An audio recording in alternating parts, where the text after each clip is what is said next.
मला शरद पवार साहेबांनी बरीच संधी दिली. 7 वर्षांचा कालावधी दिला. आता पक्षानं नव्या चेहऱ्यांना संधी देणं आवश्यक आहे. हे विधान आहे शरद पवार गटाचे प्रदेशाध्यक्ष जयंत पाटील यांचं.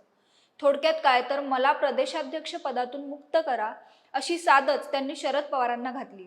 त्यामुळे जयंत पाटील प्रदेशाध्यक्ष पद सोडणार का अशा चर्चा राजकीय वर्तुळात रंगल्या आहेत. यावेळी आणखी गाजलेलं एक विधान म्हणजे शरद पवारांचं. राष्ट्रवादी काँग्रेसमध्ये कधी फूट पडेल असं वाटलं नव्हतं असं वक्तव्य त्यांनी केलंय. खरं तर एकीकडे दोन्ही राष्ट्रवादी एकत्र येण्याच्या चर्चा सुरू असताना जयंत पाटलांनी अचानक केलेलं हे विधान चर्चेचा विषय ठरतंय. मात्र जयंतरावांना खरंच प्रदेशाध्यक्ष पदाच्या जबाबदारीतून मुक्त होऊन नवीन चेहऱ्यांना संधी द्यायची आहे का? आणि तसं झाल्यास ही जबाबदारी कुणाला मिळणार? यासह शरद पवार गटाच्या वर्धापन दिन सोहळ्यात नेमकं काय घडलं या सगळ्याबद्दल जाणून घेऊया आजच्या व्हिडिओतून. नमस्कार, मी अवंती भोयर आणि कॅमेऱ्यावर आहे संजय राठोड. मंगळवार 10 जून रोजी राष्ट्रवादी काँग्रेसचा 26वा वर्धापन दिन होता. या निमित्ताने पुण्यातील बालगंधर्व रंगमंदिर इथे शरद पवार गटाचा तर बालेवाडी क्रीडा संकुलात अजित पवार गटाचा कार्यक्रम पार पडला. शरद पवार गटाचा कार्यक्रम चर्चेत आला तो जयंत पाटलांच्या एका विधानानं. मला पवार साहेबांनी बरीच संधी दिली. 7 वर्षांचा कालावधी दिला. शेवटी पक्षाने नव्या चेहऱ्यांना संधी देणं आवश्यक आहे.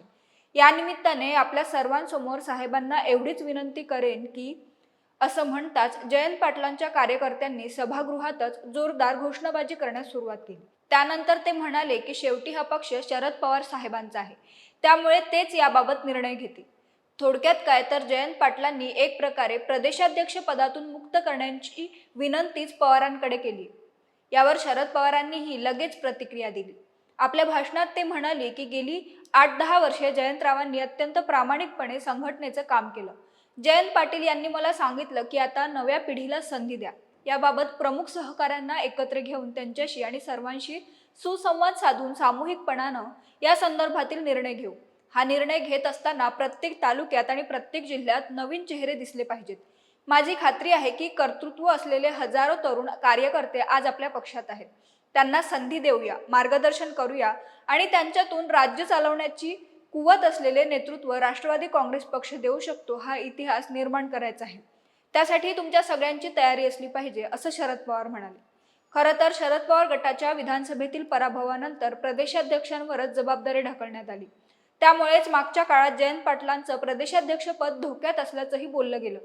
त्यानंतर मी 8 दिवसात प्रदेशाध्यक्ष पद सोडतो असं जयंत पाटील म्हणाले होते. पुढे काही दिवसात या चर्चा मावळल्या. त्यानंतर आता स्वतः जयंत पाटलांनीच प्रदेशाध्यक्ष पद सोडण्याची इच्छा व्यक्त केली. याच वेळी राष्ट्रवादी काँग्रेसमध्ये फूट पडावी असं कधीही आपल्याला वाटलं नव्हतं. काही मूलभूत विचारांच्या संदर्भात अंतर झालं आणि त्यामुळे ही फूट पडली असं विधान शरद पवारांनी केले. खरं तर शरद पवारांनी आजवर कितीतरी पक्ष फोडलेत आणि त्यांच्या सोयीनुसार हवी ती समीकरणं जुळवली. सत्तेसाठी वाटेल ते हा एकच पवारांच्या राजकारणाचा मंत्र. त्यामुळे आता त्यांच्याच पक्षात फूट पडली असली तरी यात फारसं नवल नाही. मात्र याविषयी खुद्द पवारांनीच खंत व्यक्त करणं म्हणजे चोराच्या उलट्या बोंबा असंच काहीसं म्हणावं लागेल. खरं तर दोन्ही राष्ट्रवादी एकत्र येण्याच्या दृष्टीने वर्धापन दिनाच्या कार्यक्रमात काही घडामोडी घडतात का याकडे अख्ख्या महाराष्ट्राचं लक्ष लागून होतं. शिवाय नव्या वर्धापन दिनी शरद पवार दुसऱ्या कुणा नेत्याकडे पक्षाची धुरा सोपवतील, सुप्रिया सुळेंवर एखादी मोठी जबाबदारी येईल, नव्या घोषणा होतील अशी अपेक्षा होती. मात्र तसं काहीही झालं नाही. या उलट जयंत पाटलांनी मला मुक्त करा असं वक्तव्य करून आपण या परिस्थितीत पक्षाच्या कामासाठी इच्छुक नसल्याचं संकेत दिल्याचं दिसतंय.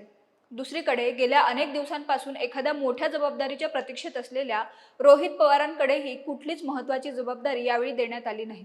त्यामुळे शरद पवारांच्या पक्षाची स्थिती सध्या तरी संभ्रमात असल्याचं दिसते.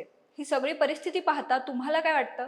जयंत पाटील प्रदेशाध्यक्षपद सोडतील का? आणि तसं झाल्यास शरद पवार गटाचा नवा प्रदेशाध्यक्ष कोण असेल? तुमचं मत कमेंट करून आम्हाला नक्की कळवा आणि महाएमटीबीच्या YouTube चॅनलला सबस्क्राईब करा. धन्यवाद.